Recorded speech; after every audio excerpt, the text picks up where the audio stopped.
Okay, me? Okay, hi. My name is Dan Whitebook, and I'm a, I guess, person of the Jewish faith. Born, both my parents, all of my grandparents, all uh, four of my grandparents, all eight of my great grandparents are Jewish, and so 100% Jewish person. Wow. So you were Jewish your whole life. Yes.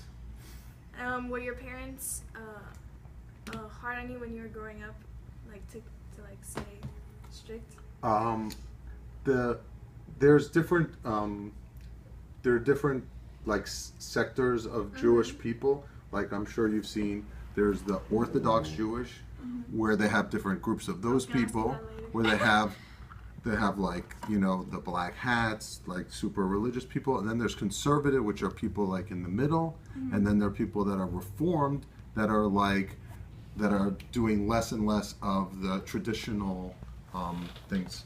So my parents were we were in the middle in the conservative movement, and so the temple that we went to here in North Miami Beach was conservative, and my parents were not super observant in a lot of things that people classically see as to super religious people, but I never really they never really made a big deal out of being Jewish.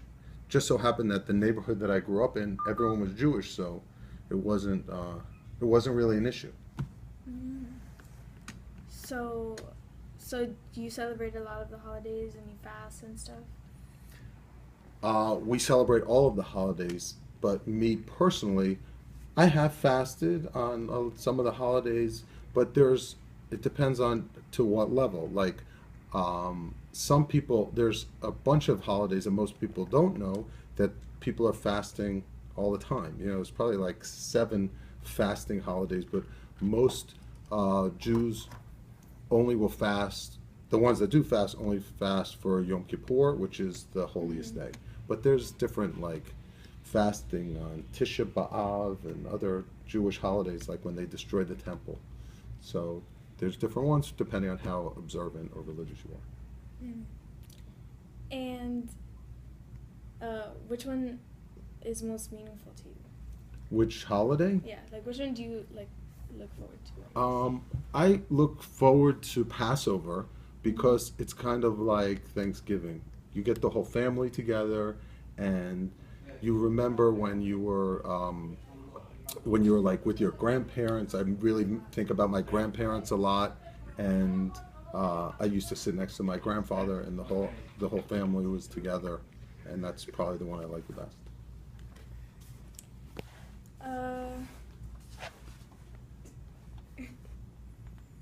How does Judaism help you answer important questions about the meaning and purpose of your life and life? No, it doesn't, because to me, a lot of the religious things were part of the questions that people didn't know the answer to thousands of years ago, and a lot of the religious texts gave people the answers that made them feel more comfortable that they were looking for. I don't personally look at the Bible or the Torah and say, "Oh, this is the answer, and this is really helping me." It doesn't really give me guidance. But from the beginning of the Torah, where it has, not the beginning, but in the middle, where it has in Exodus, it has the 10 Commandments, things like that, like in the story with Moses, where it talks about don't lie, cheat, steal, all of that stuff. I think it definitely gives me guidance. And if you read most of the stories in the Torah, they're about how to treat one another. Like if your animal kills another animal from your neighbor, what you should do, what you should pay. So most of the stories in the Torah are not things that I grew up studying, but it's, I guess, passed down from thousands of years from what my parents taught me and what their parents taught them. And how important is ethical or moral living in your religion and to you? It's the most important.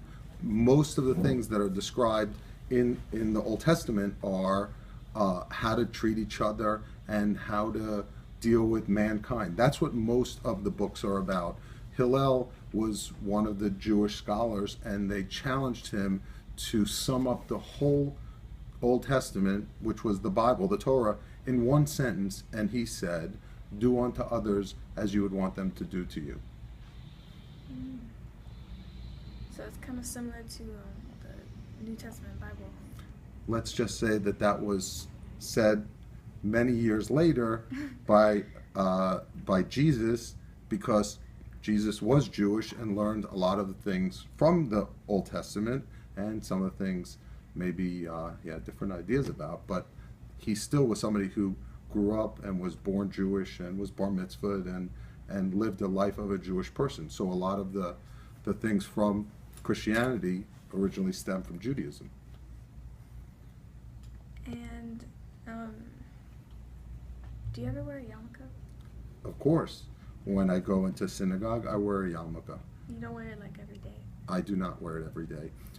Some people wear it every day, and there are different reasons why people wear it. It says when Moses spoke to God, he said, "Cover your head when you're in front of me." So people interpret that to be like, well, God is everywhere, so I should have my head covered all the time. People like me think, if he wanted you to wear it all the time in that speech, if you believe it, he would have said, "Cover your head all the time." So, to me, I don't think it's necessary to wear a yarmulke.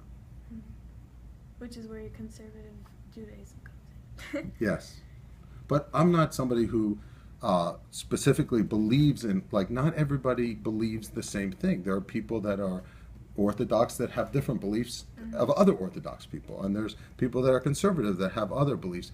I'm more in the, let's say, less observant, even among the conservative community, me personally. More like the Reform? In some of the things, So you're just in the middle? some of the things I could be, right. Some of the things I could be, but some of the people have a problem with the Reform because they're like, as you reform, you lose the whole flavor of what it is to be Jewish. I see. And you said that your parents were Jewish for many generations? All of my ancestors have been Jewish. We did, well, my daughter, who's having a baby right now, they did DNA testing, and there's certain genetic mutations that are from different people, like, and certain ones have Jewish ones, and certain ones are like, because there was a lot of intermarriage among Jews, and she had, like, I think 4 recessive genes. All of them were from Jewish ancestry. Wow. And other people I know that are Jewish also have ones that aren't from, they have other mixed in. But for my particular family, I mean, I knew my great grandparents, and they were all came from Europe, and not all of them. I mean, they all came from Europe. I didn't know all of them, but my grandparents were very close, and it was from, like, everyone was in the same community, and everyone was Jewish. It was like not people didn't mix outside their little shtetl, their little town. And your wife is Jewish also? Yes. Oh, what is L'chaim? That means to life. That's what Jewish people toast to. They toast to life. So most of the things that we're always saying, like shalom means peace, that means hello and goodbye. So peace and to life. That's mostly the greetings and the expressions, and mazel tov, good luck. Those are the things. So when you see that, when the song was on, I guess it was The Black Eyed Peas song? Black Yeah, Eyed Peas. Yeah, to life, l'chaim, mazel tov. Thank you so much for letting me interview you. It was my pleasure. Thank you, l'chaim.